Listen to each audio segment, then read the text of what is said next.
Now, starting with the US, President of the country, Donald Trump, has now sharply criticized the spiraling violence in Chicago's Loop area, where overnight rioting left multiple police officers injured, 6 people shot, and at least 1 person dead. In a very strongly worded statement, President Trump now says residents were chanting "Bring in Trump" while blaming the governor and Chicago Mayor Brandon Johnson for refusing federal assistance that he argues could quickly restore order in the area. Now, this confrontation comes as Chicago formally announced that it will not apply for federal community violence intervention grants under the Trump administration's newly revised rules. The White House has reshaped the program to focus more heavily on law enforcement coordination and compliance with federal immigration policy, conditions that Chicago says are politically motivated and could undermine years of prevention-based efforts.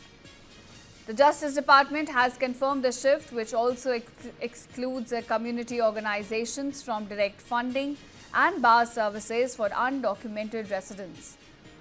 So while cities like Newark and Columbia, they say that they will proceed with the applications, Chicago has now become the first major city of the US to publicly reject the revamped structure. So this standoff has now deepened between the Trump administration and Chicago over policing, the immigration policy, as well as the future of violence prevention strategies in American cities now.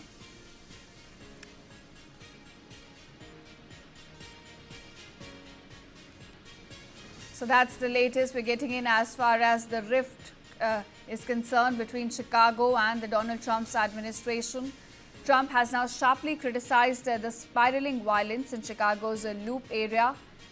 Remember, this is where overnight rioting left multiple police officers injured, 6 people shot, and at least 1 person dead.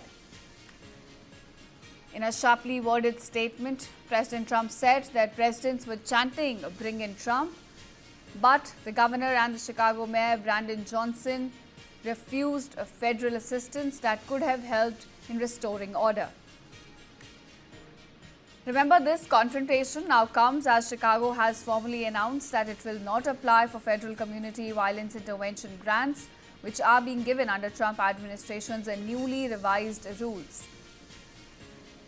So basically, the White House has now reshaped the program to focus more heavily on law enforcement coordination, but Chicago has emerged as a city which is saying that these measures are politically motivated.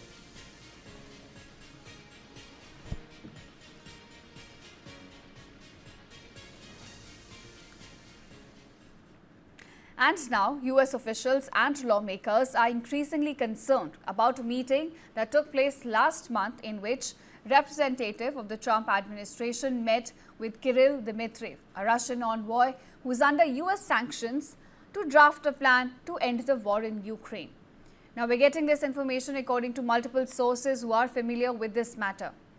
Now, viewers, this meeting took place in Miami at the end of the October and included Special Envoy Steve Witkoff, President Donald Trump's son-in-law Jared Kushner, as well as Dmitriev, who leads the Russian Direct Investment Fund, one of Russia's largest sovereign wealth funds.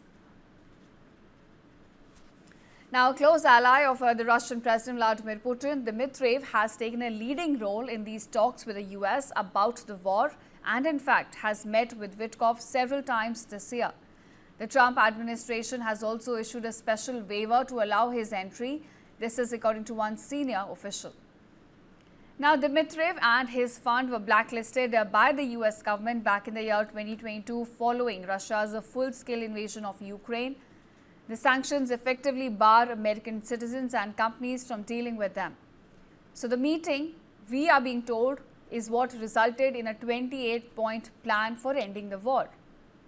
The plan, which was made in fact public earlier this week, came as a surprise to US officials in various corners of the administration and has now stirred confusion at embassies throughout Washington and also in European capitals. It has prompted criticism from the Ukrainians and their allies for appearing heavily tilted towards Ukraine, towards the Russian interests, with the Ukrainian President Volodymyr Zelensky also pledging on Friday that he would not betray Ukraine's interests. Now, the document, which calls for major concessions from Ukraine, appears to run counter to the tougher stance the Trump administration has lately taken toward Moscow, including sanctions on its energy sector. Now, it's unclear that whether Dmitriev came to the meeting in Miami with certain Russian demands and whether those were incorporated into the peace plan.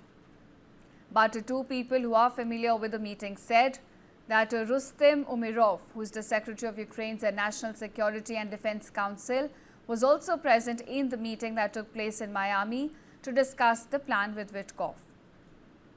Now, one source which is also familiar with the situation said that Witkoff told Umerov about the plan during that visit and that the US gave the plan to Ukraine via Turkish government on Wednesday before directly presenting it to Kyiv on Thursday.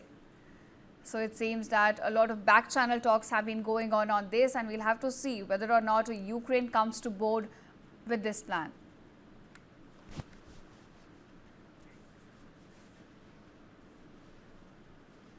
And now members of the Congress attending an international security forum said that Secretary of State Marco Rubio called them to say that Americans did not instigate the Ukraine peace proposal.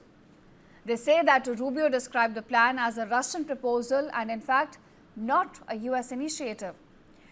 Now, Rubio also told these lawmakers that he was unaware of any plans by President Donald Trump to cut off intelligence sharing or military assistance if Ukraine rejects the terms of this proposal.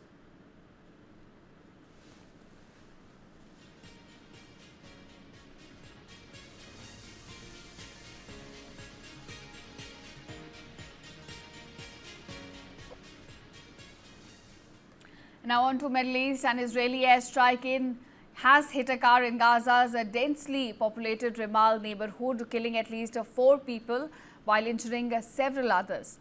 Now, local health officials say that the strike set the vehicle ablaze, with witnesses describing chaotic scenes on the ground as the crowds rushed in to douse the flames and pull these victims from the burning car. Now, it's still unclear whether those killed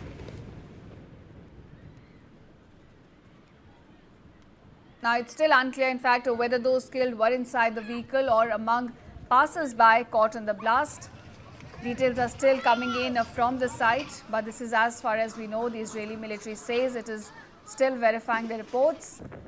And this comes as the fragile October 10th ceasefire, now in its second year of the Gaza war, remains under strain. Now, viewers, on the ground, the truce has allowed hundreds of thousands of Palestinians to return to what's left of their homes, with in fact Israeli troops also pulling back from major city centers and aid delivery also increasing on the ground.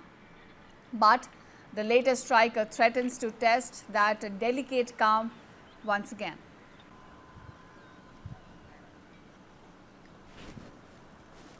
So that's the latest we're getting in as far as the Hamas-Israel war goes. The fragile peace is still holding, the ceasefire is still there. But of course, these minor skirmishes, these attacks are also continuing on the ground.